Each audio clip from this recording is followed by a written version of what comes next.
My last video might have had you wondering,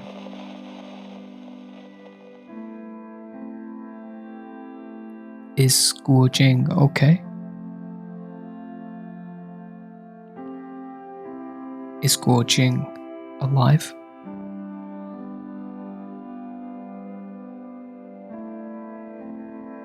I was wondering the same thing.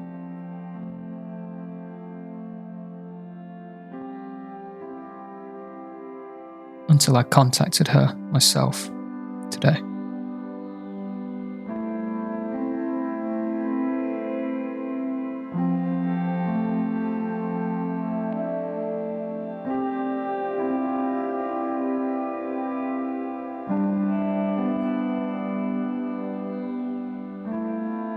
Weibo is a Chinese social media platform.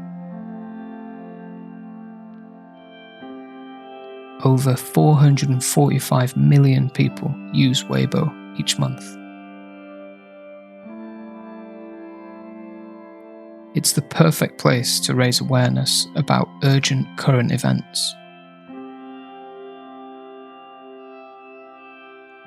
Urgent current events like the coronavirus.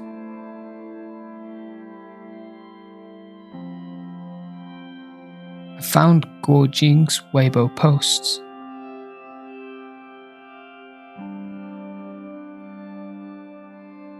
Then I saw that she had encouraged people to reach out to her.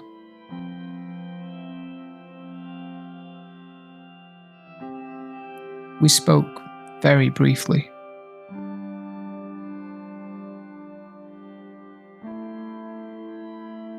And I mean very briefly. I'm sure she has hundreds of people messaging her. She also gave me permission to share photos she'd taken.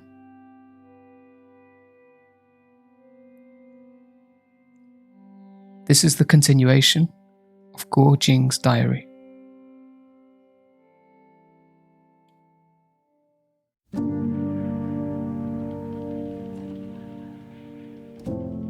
Wednesday, January 29th. Work is now a worry for many people. The Spring Festival holiday has been extended to the 2nd of February. But if the epidemic continues, how can people safely return to work? Large companies may have sufficient financial resources to maintain operations. Extended holidays may cause more serious losses to some small businesses and self-employed individuals. Their profits may not be much. There will be pressure on rents, and pressure to pay employees may result in layoffs. In layoffs, women are often the first to be laid off. For individuals, everyone will consider whether to take a certain risk to go to work.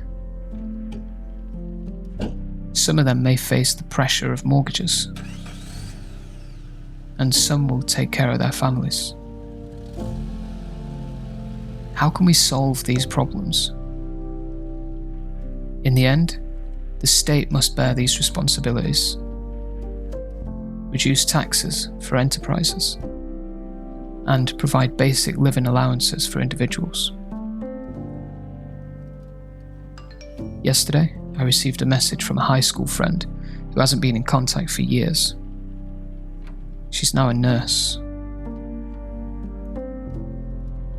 She said, "I read every diary of yours. I can't think of more words to comfort you. My heart is heavy. I just want to tell you that I submitted a letter of application to the front line to the unit today.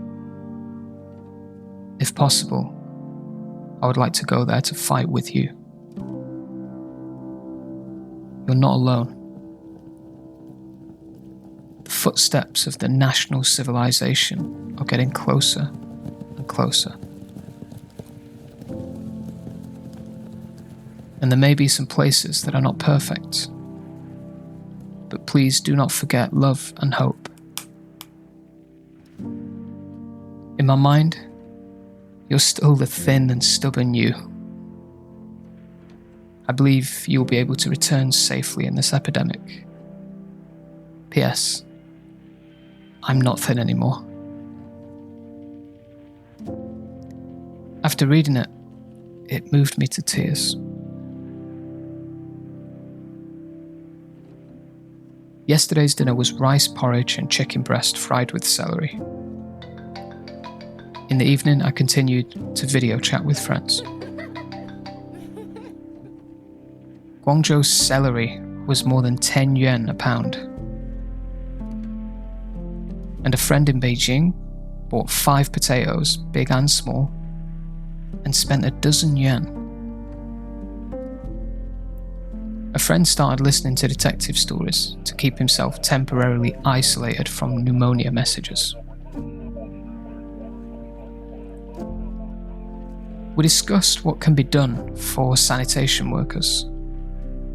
Some people have suggested issuing guidelines on how to wear masks. Some sanitary workers may not be literate.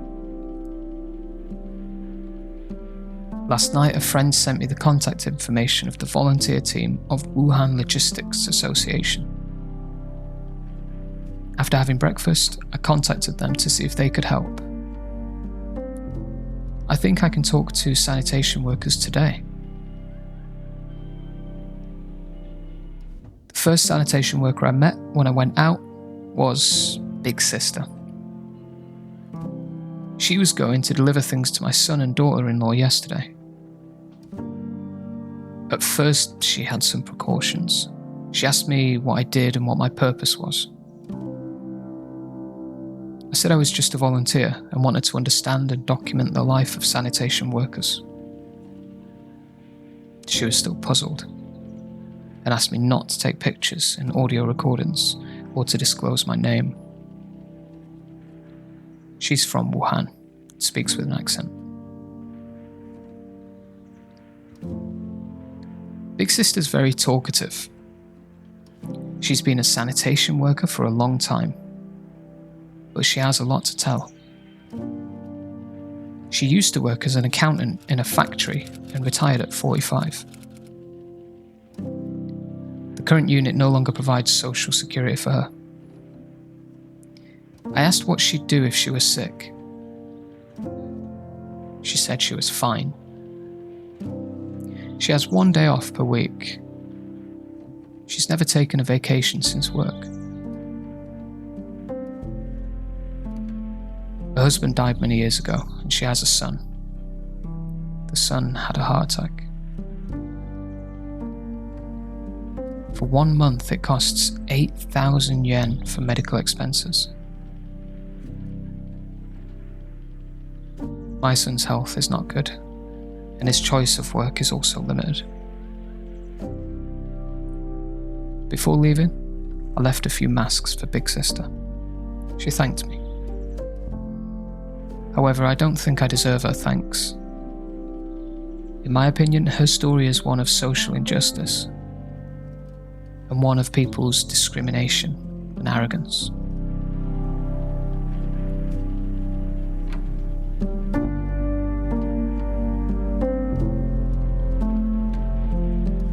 Thursday, January 30th.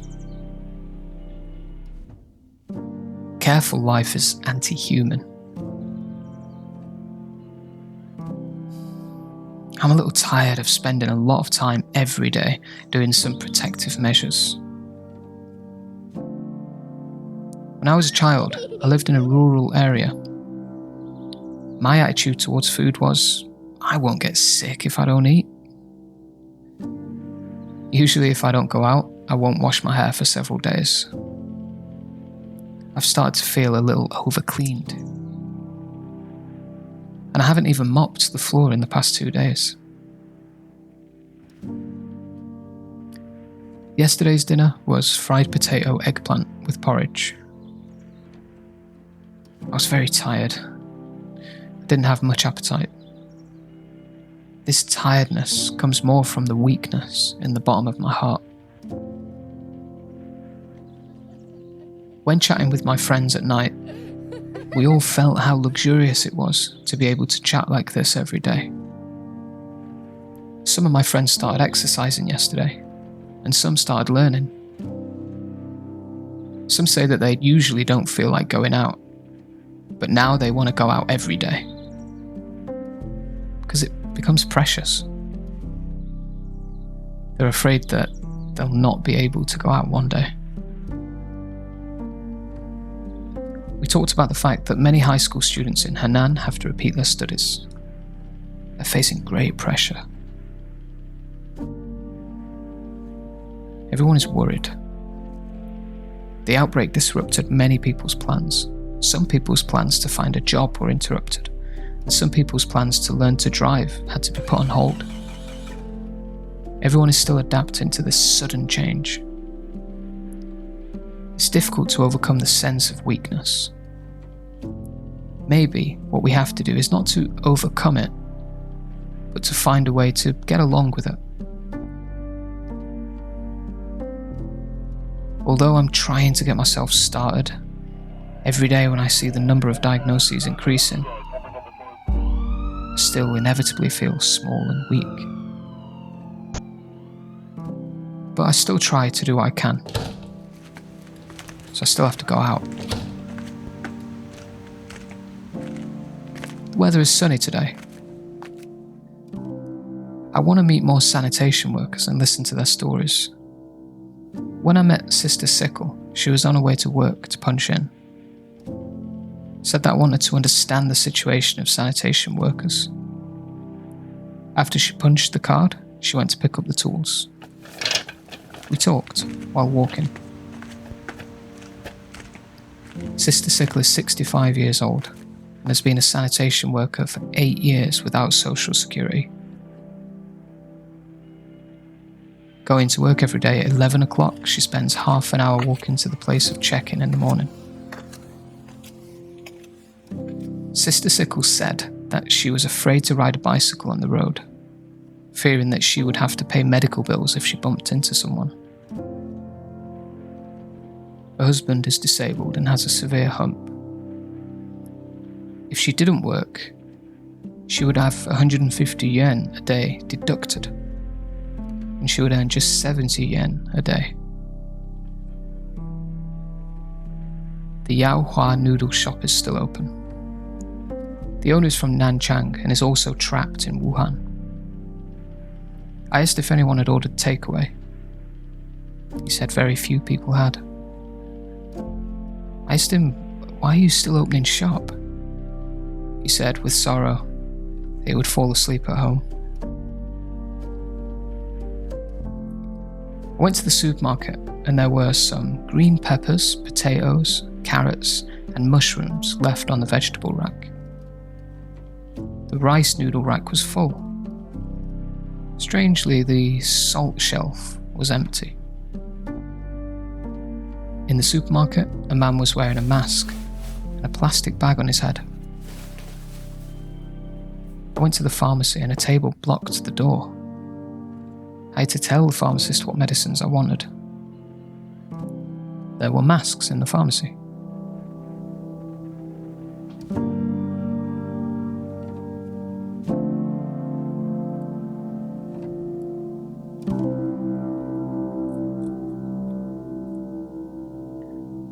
Friday, January 31st. Relief work in the affected areas is full of challenges. A netizen bought 2,000 disposable medical masks on Amazon and she wanted to send them to me. I think large-scale supplies should be given priority to hospitals. I can't accept a lot of supplies. I don't have a car and I have limited access to frontline workers. Some netizens want to send me a small amount of materials these days. I refuse because I'm worried that small-scale mailing would also consume resources. Tried to contact some volunteer organisations in Wuhan, hoping to get in touch with the volunteer groups of the hospital as soon as possible. After closing the city, some hospitals in Wuhan publicly donated money to the society. Many voluntary groups mobilized social forces to transport materials for the hospital. Later, the government began to take over the fundraising work, claiming that in order to avoid being cheated by the public, it appointed 5 official agencies to coordinate the fundraising work.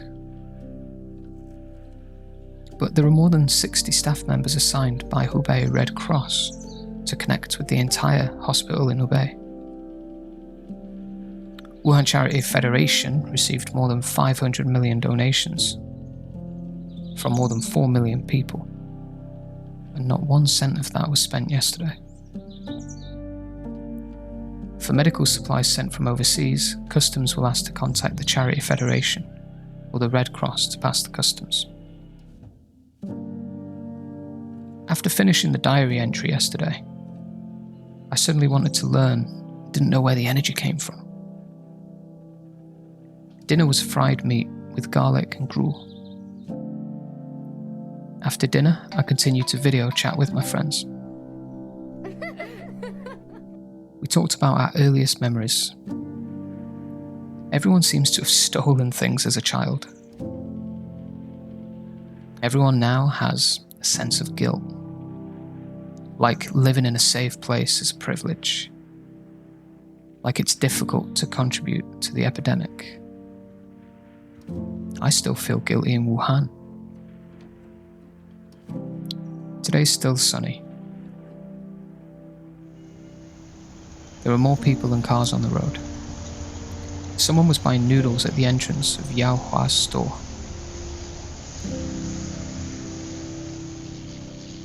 Vegetables are still the fastest sold in supermarkets. Today there was cauliflower, cucumber, and coriander. The shop assistant in front of the noodles is restocking. I rode to Linjiang Avenue, less than 2 kilometers away, to the Wuhan Changjiang Bridge. On the road, someone was jogging, wearing a mask. A banner hangs every 500 meters on the barrier in the middle of the road. They say things like, "Scientific prevention of panic will not let rumors help." I was slightly shocked. After the city was closed, there were still print shops opening. And so many publicity slogans on the empty streets. Some people are basking in the sun by the river. Some are exercising. And some are singing Yin Shang Hong. One of the happiest things in winter is to relax in the sun. When I walked to the river, the sun was shining on my body. Listening to the sound of the river water beating the shore stones. It was very dreamy.